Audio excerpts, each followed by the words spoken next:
નમસ્કાર. સાબરકાંઠા જિલ્લામાં વાહન ચોરીના બનાવો અટકાવવા એલસીબીની ખાસ વ્હીકલ ડિટેક્શન સ્ક્વોડને મોટી સફળતા મળી છે.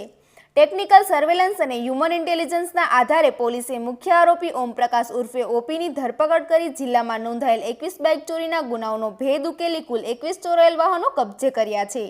તપાસમાં 4 આરોપીઓની સંડોવણી સામે આવી છે અને તેઓ રાજસ્થાનમાં પણ વાહન ચોરીના ગુનાઓને અંજામ આપતા હોવાનું સામે આવ્યું.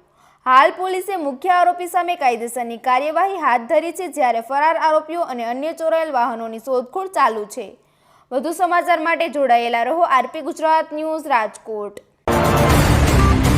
અત્રેના સાબરકાંઠા જિલ્લામાં ગાંધીનગર રેન્જ આઈજી સાહેબના માર્ગદર્શન હેઠળ માનનીય એસપી ડૉક્ટર પાર્થરાજસિંહ ગોહિલ સાહેબના માર્ગદર્શન હેઠળ એલસીબીમાં ખાસ વ્હીકલ ડિટેક્શન સ્ક્વોડની રચના કરવામાં આવી છે, જે મુખ્યત્વે વાહન ચોરીના બનાવો બને છે તેમાં વાહન ચોરીને અટકાવવા માટે અને વાહન ચોરોને પકડવા માટેની એક ડેડિકેટેડ કામગીરીમાં છે.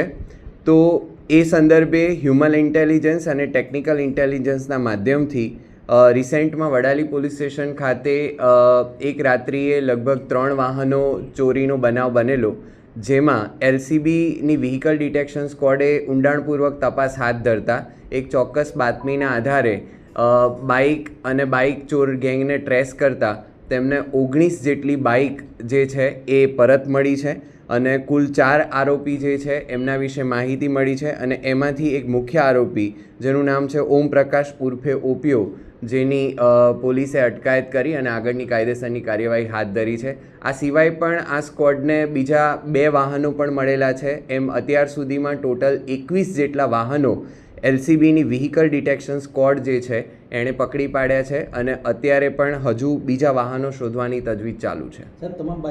તમામ બાઇકો જે અત્યારે આપણે પકડી છે મુખ્યત્વે સાબરકાંઠા જિલ્લાની છે અને એમાંથી આરોપી જે છે એ રાજસ્થાનની અંદર પણ ચોરી કરીને જતા હોય છે એ પ્રકારની માહિતી મળી છે.